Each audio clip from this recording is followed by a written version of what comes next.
안녕하세요. 아주대학교 병원 흉부외과 임상현입니다. 코로나 백신 접종과 관련하여서 혈전 발생이 위험하다, 혈전 때문에 백신을 못 맞겠다, 굉장히 이슈가 되고 있습니다.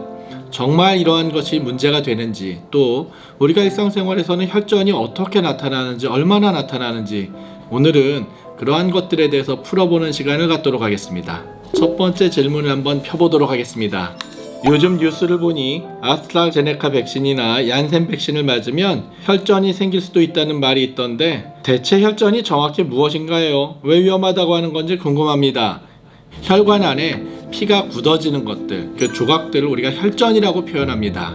피떡이라고 이야기를 하고요. 정상적인 사람들에서는 몸 안에서 혈전이 생기기도 하고 또 그것이 자연스럽게 녹아서 없어집니다. 이러한 것이 깨져서 몸 안에 혈전이 많이 생긴다, 그때는 굉장히 위험한 것은 맞습니다. 어디엔가에 박혀서 그곳으로 가는 피를 막기 때문입니다. 예를 들면 혈전이 머리로 가는 혈관을 막으면 그게 이제 뇌졸중의 원인이 됩니다.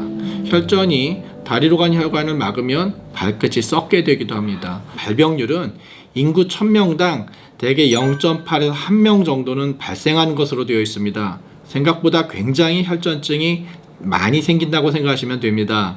이번 아스트라제네카 백신을 접종을 할 때 혈전이 왜 문제가 되느냐? 영국에서 혈전이 발견된 그런 경우들을 보면 일반적인 혈전이 문제가 되지는 않았고, 뇌 정맥동에 혈전증이 생기면서 동시에 혈소판이 감소하는 특수한 경우가 백신 접종과 관련해서 문제가 되었습니다. 혈소판이 떨어지면서 뇌 정맥에 혈전이 생기고, 그러한 것에 의한 두통이나 또는 시야의 불편감을 초래하는 등 여러 가지 문제들을 초래했습니다. 실제 영국에서는 이것이 접종자 100만 명당 한 7.9명에서 발생하였다라고 보고를 하였습니다. 그러면 우리나라에서는 얼마나 발생했는지 혹시 아실까요? 아니요. 저희 나라에서는 감사하게도 공식적으로 지금까지 단 한 명도 혈소판을 동반한 혈전증은 발생하지 않았습니다. 혈전은 사실 굉장히 위험하고 안 좋은 건 맞습니다. 하지만 지금까지 백신을 맞으면서 접종하면서 보고되는 그런 부작용들을 볼 때 백신을 맞음으로써 혈전의 위험이 더 높아졌다든지 이런 혈전증이 더 많이 생겼다라고 하는 인과관계는 찾아보기가 참 어려운 것 같습니다. 따라서 저희가 백신을 접종하면서 과하게 혈전증에 대한 염려를 하고 있지는 않은지 한번 돌아보게 됩니다. 이제 두 번째 질문으로 넘어가 보겠습니다. 어떤 질문이 기다리고 있을까요? 최근 질병관리청에서 발표한 자료를 보니 30대 이하는 아스트라제네카 백신 접종 대상에서 제외했다고 하더라고요. 혈전 때문인 것 같은데 30대 미만은 왜 더 위험한 건지 궁금합니다. 이게 30대 이하에서 아스트라제네카 백신 접종 대상 제외한 것이 혈전 때문이라고 이야기하기는 어려운 것 같습니다. 우리나라에서는 백신 접종과 관련해서 혈전 발견 사례가 보고된 바가 극히 없습니다. 그렇기 때문에 혈전 때문이라고 이야기하기는 어렵고, 20대 젊은 층에서는 코로나에 감염이 되었다 할지라도 거의 대부분의 경우에선 큰 문제 없이 잘 회복을 하고 있습니다. 백신 접종의 위험과 접종을 하지 않았을 때 위험성을 살펴보았을 때 30대 미만의 젊은 분들에서는 접종에 대한 이익이 다른 나이에 비해서 더 크다라고 이야기하기는 어렵습니다. 따라서 아스트라제네카 백신을 접종을 할 때 면역 반응이 심하게 나타나는 젊은 사람들에 대해서는 접종을 하지 않고, 그러한 반응 자체가 조금이라도 적게 일어나는 30대 이상의 사람들에서 아스트라제네카 백신을 접종하는 것이 접종에 따른 이익과 위험성을 따질 때 유리하다고 판단해서 나라에서는 30대 이하를 대상에서 제외하지 않았나라고 추정을 합니다. 저희 맞았어요. 1차를 반응이 없었어요. 혈전. 그럼 2차에도 무관한가요? 맞아도 돼요? 2차 때 문제 생길 확률은 거의 없을 거라고 생각합니다. 영국에서 한 2,300만 명 정도의 그 아스트라제네카 백신을 접종을 했을 때 그 100명당 인시던스가 한 7.9명이라고 이제 발표를 했습니다. 그런데 2차로 아스트라제네카 백신을 맞은 230만 명을 대상으로 했을 때는 단 한 명에서 그와 같은 특수한 혈전증이 발견되었고 그 이외 다른 혈전증의 보고는 없었다라고 되어 있습니다.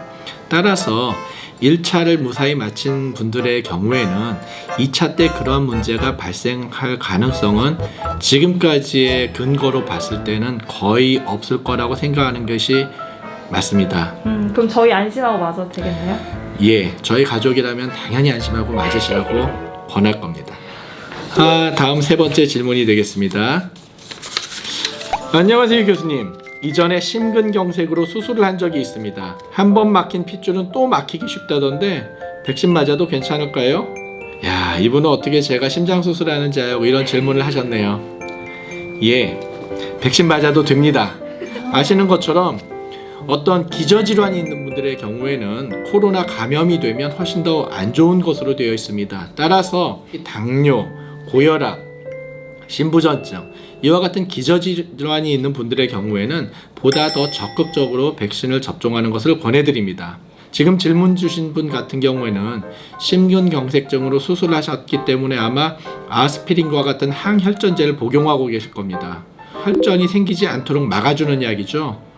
혹시라도 아스트라제네카 백신을 맞고 혈전이 생긴다 할지라도 아스피린 드시고 계시는 분의 경우에는 걱정하실 필요가 없습니다. 또한 기저질환이 있는데 혈전이 생길까봐 걱정하는 분들 어떻게 예방하느냐? 충분한 수분을 섭취해서 몸이 탈수가 되지 않도록 하는 것이 되겠습니다. 탈수가 되거나 그러는 것들은 피가 걸쭉해지면서 혈전이 잘 생길 수 있는 조건을 만들어 줍니다. 충분한 양의 수분을 섭취해서 몸이 탈수되지 않도록 해주는 것, 그리고 동시에 열이 나면 지체하지 말고 타이레놀을 복용을 해서 아세트아미노펜이라고 표현하면 정확할 텐데요. 이것을 복용을 해서 열이 나지 않도록 해주면 접종 후의 부작용 또는 불편감을 최소화하면서 지나갈 수 있으리라고 생각합니다.